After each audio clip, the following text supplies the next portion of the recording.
Hello ladies and gentlemen, this is my IWA-MS Extreme Intentions from June 7th, 2008 from Joliet, Illinois.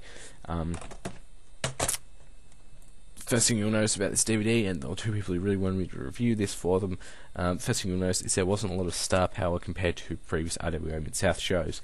There was a lot of younger guys on the card and they were given a shot, and it was, I think, worked to the show's benefit because you were sort of going into there were well-known names amongst IWA-MS fans who were at the shows, but if you're not an IWA-MS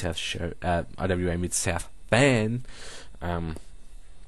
just trying to get that right, you wouldn't recognise a lot of the names. Maybe Chuck Taylor and Josh Abercrombie, and Mickey Knuckles, of course.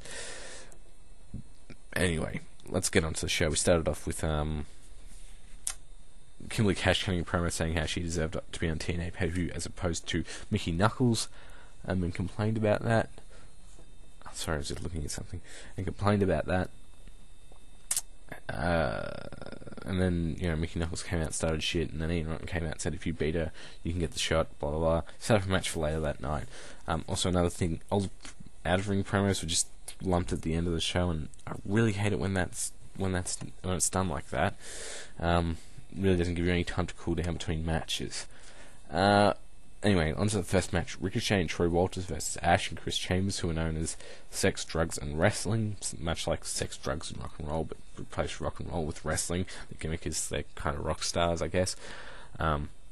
Much like that of Rock and Raven Faction, but thankfully they don't come out to the ring with Guitar Hero guitars, which I find ridiculous, versus the Ring Riders, who are associated with the Insane Clown Posse and JCP.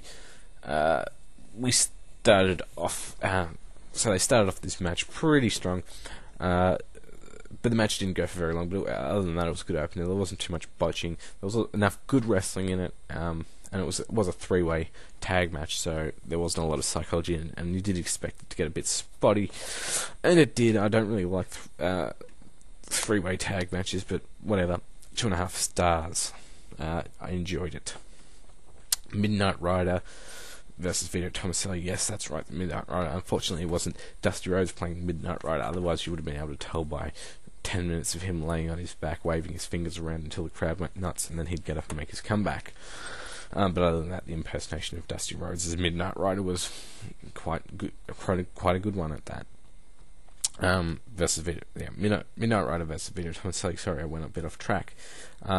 This was a bit of a comedy match. You saw old Midnight Rider or Dusty Rhodes' spots, and then it turned out that Midnight Rider was actually Brandon Thomaselli, Vito Thomaselli's brother. Blah blah blah blah. 1.5 stars.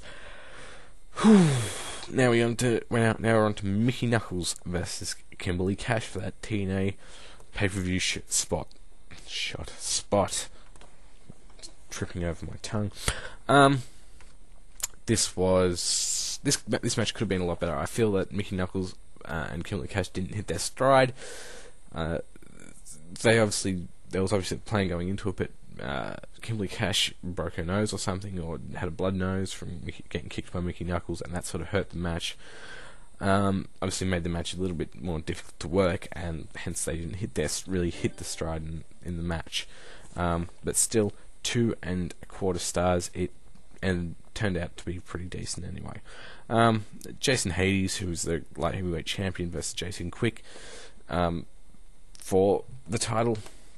This match started off a bit slow, but really turned around and really impressed me as they went to the 20-minute time limit. The story was Jaysin Quick had Jaysin Hades pinned if he had more time on the time limit, but he didn't. And then so Ian Rotten came out, gave him 5 more minutes, and then Jaysin Hades got the pin just before the time limit, just after the time limit expired. So he didn't win, so it was a draw, I guess. And that was pretty good. Really gave the guys a chance to shine, and it was a really good match, and I enjoyed it. It was the match of the night, 4 stars. Next we had Michael Elgin, who's the Strong Style champion, versus CJ Otis, who's was trained by Dan Severn and spent about 3 months in All Japan Pro Wrestling. This was a a match that would make all Kenta Kobashi and guys like Kenta Kobashi and Mitsuharu Misawa green with envy, as they worked very stiff and had a very enjoyable match. It only went for 16 minutes, but it was really good 16 minutes at that. There wasn't any major rest holds, but they did some good technical wrestling and kept the match going and kept it moving forward. Well, they didn't really need to tell a story other than they were really trying to hurt each other bad in this match to get that win. So 3 3/4 stars. 3 3/4 stars, I mean. Next we had Brian Skyline versus Josh Abercrombie. The story here was Brian Skyline was Josh Abercrombie's student. Brian Skyline getting the upset win at the end of the match. Of course, it didn't work out as well as it should have, because there was a bit of botching in the match and didn't really come off as believable as it should have. So 3 1/4 stars for that, and then Josh Abercrombie cut a promo after he lost the match and started ranting and raving, shaved off his mustache. He's not the fun-loving mustache guy anymore. Then we had a team of generics versus another team of generics. Their names were Prince Ali, Michael Rollins, Ethan Page, Dave Allen versus Steven Saint, Kid Hybrid, Jeff Brooks, and Anthony Brock. This match was your pretty standard 8-man tag. The standouts of the match were Prince Ali and Kid Hybrid.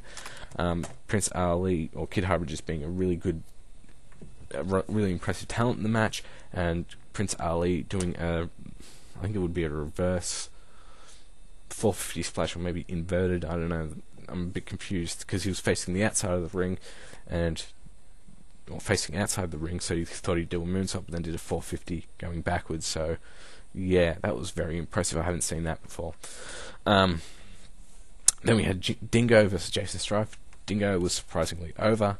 Jaysin Strife played a very good heel in this match, and it was very impressive to watch.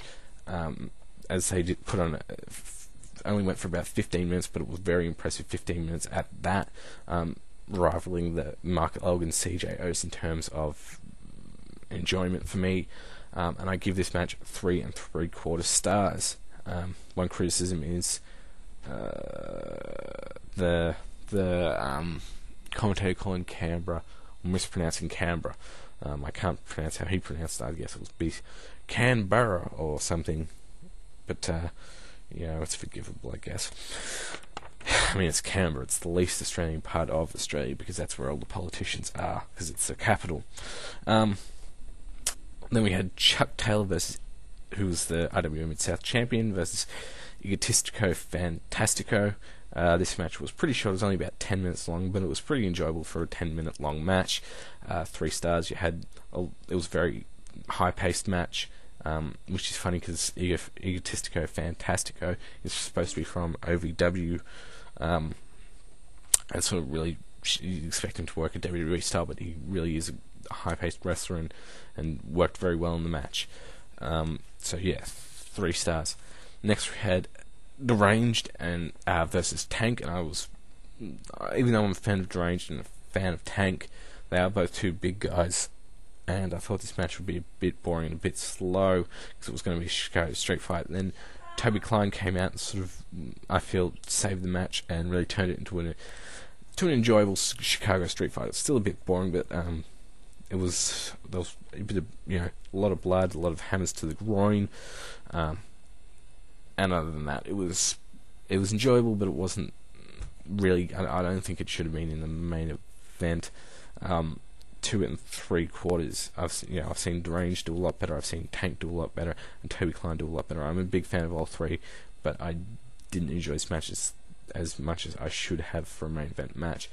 So 2 3/4 stars match. Overall, this show turned out to be very enjoyable, and I think part of it was because you didn't have a lot of big name talent. You really let a lot of the younger guys were really just sent out there and told to do their best. And overall, I'll give this show an 8. I recommend it, with a 4-star match, 4 other matches going over 3 stars, and all the other matches still being pretty decent for what they were. It's really a show where I don't think you can go wrong, unless there's something wrong with you. Anyway, thanks for watching. I'll be back with some more reviews later on in a few days or so. Thank you. Goodbye.